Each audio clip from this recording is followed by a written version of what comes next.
I tucked in like third place. Grant and Marc got after it, and I was just following, and I was just trying to like stay balanced. But Grant, this guy's unbelievable. This guy, prodigy. I'm saying, like, he ran 3:59 off of soccer and few 400s. That's really like what people don't realize how talented this guy is. And the way that he ran out there like was just absolute class. Like, he squeezed the life out of me out there. I just didn't have the legs to go with him. I tried coming back the last bit, but I'm so happy for him. His growth has been just incredible the last 2 years, two and a half, something like that. So yeah, I'm so happy for him. And I'm happy with my race too. Gave it out there. Indoors was never my thing. I always try to get in there and just mix it up, and fitness is good, so that's really what I'm happy about. I think out there today, indoors is your thing. Yeah. Grant, you really show a lot of confidence coaching from so far out. Is that based on the training you've been doing, or is that a spur of the moment thing? Certainly based on the training. I was talking to Jerry before the race, and he said, tuck in, be near the front, save as much energy as you can, and when it's time to go. And he said, I trust you whenever you feel like it's time to go. So we were, I don't even know, maybe a mile to go, and I think Sam Atkin was right in front of me, and he kind of made a gesture like, help me out, and I was like, all right, I feel good, I think it's time, and went to the front and just thought of cycling up, pushing. I knew I had a long way to go, and I knew I'd have this guy coming after me, so I had to squeeze from a ways out. It's honestly, I've never raced a race like that before, squeezing that far away, so a little bit of blind faith, but it works out great today. And I was talking to Moh right when we finished, and I was like, man, you taught me pretty much everything I know about pro running, so thank you. It was this was a great weekend for Bowerman, a great weekend for American track and field as a whole. And it's North American. North American. Let's go. And British. Yeah. So I think we're all happy, man. It was a fun weekend. We love coming to Boston, and I think we're all really happy. And you broke your own record, right? Yeah, 11 seconds. Yeah. So that was the main goal, was to get the AR, and we were just going to follow along and see what happened. New British and European record, so can't complain. And is this the beginning and the end of the indoor season, or are you guys doing Worlds too? I'm definitely going to aim for Worlds. These guys are yet to be determined. Yeah, I'm trying to decide. We've got USA's about a week before a big 10K in California, so trying to weigh the options, see if it's smart to do both. But today was a big confidence booster, so we'll see. Back to the coach, and ultimately he's the one in charge, and I trust him with our training and everything. So last one for me. When's the next podcast episode? I actually spoke with Connor. Retired. I was retired, but I spoke with Connor about 3-4 days ago, and he said, "Hey man, no pressure, but maybe it's time to bring it back." So we'll see. He could be your first guest. Yeah. This guy's a student now. He doesn't have time for it. So. Yeah. I'm back at school, so I'm trying to. What are you studying? I'm in a master's program at Stanford, management science and engineering. So you're not busy. So I'm a student athlete again. Yeah. 7th year. Well, congratulations, everybody, and best of luck with the World. You said management? What exactly was it? It's called management science and engineering. It's kind of a Stanford, it sounds wavy degree. Sounds very nerdy.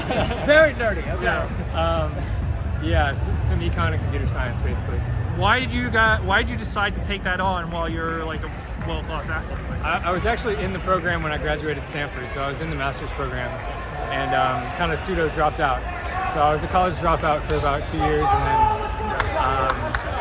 contacted the department and asked if I could restart, and they said yeah. So I'm about a third of the way done now, and hopefully I'm educated by the time running inevitably comes to the end. But it's been fun. Nice kind of balance. It's not too much. I get to choose how many courses to take each quarter, so I won't take anything this spring and summer, just focus on running. But it's been great, all remote, perfect.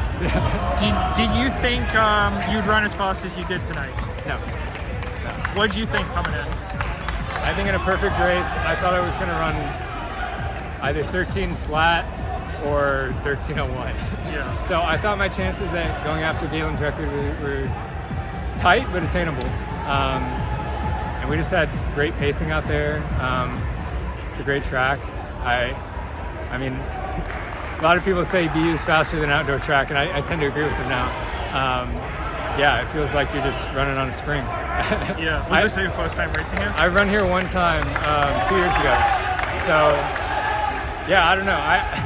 I know everyone debates like altitude conversions coming down, but I think BU maybe should have a positive conversion going out. Maybe should add time at BU. All right. Well, that prediction makes me feel better because I thought you were going to run 13:0 or 13:01. Yeah. You're right there. But do you realize you came within 1300ths of breaking Lagart's outdoor record?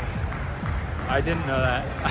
Honestly, I was just trying to push, and I kept rounding this corner here, and I saw like each time the clock would end in about like 20 or 50. Yeah. So I knew as long as I didn't completely fall apart, I was gonna break the American record indoor. I wasn't even thinking about the outdoor record. Not that it would have counted, but yeah, that wasn't even on my mind. And you say you got this 10K coming up for USA's. Like, are you going to lobby Jerry? Like, hey, I'd really like to run Worlds. I'm really fit right now, or how's that going to go? Yeah, I mean, it'll be a debate for sure. I really wish that 10K were a week later. It's like March 4th right now. I really wish it were a week later, and it would be more attainable to do both and potentially try to make a world indoor team. Because I think it's really special to represent your country and compete at national championships when you can and you're healthy. So it'll be a debate for sure. Just because it's a 10K, you don't want to be flat going into a 10. You'll kind of suffer for a while. So unsure if it'll be a one or the other thing or potentially a both thing. We'll see. And the one thing Mo mentioned that you've always had the talent, but it took a couple years for maybe to show it. I mean, to this degree, has anything changed? Like, what's been the difference that's really allowed you to reach this new level? My first year on the team, it was a bit rough. Got injured my first camp, and it was just such an increase in volume and intensity that I was pretty beat down by the time even June rolled around. My second year as a pro, things started to click more, and I was stronger and could handle the workload. And Jerry doesn't baby you. It's kind of adapt or die out there. So you tend to die a lot in the beginning, and thankfully I started to adapt more and got my confidence a lot in kind of this past summer going to the Olympics and stuff. So I had a great fall. It's been a great camp in Flagstaff, and I guess just consistency. That first injury I had my first winter was winter of 2020, and I haven't really been banged up since. So I've been able to string a bunch of training together, and I think that's the biggest part. Yeah. Well, congratulations, great run tonight. Thank you.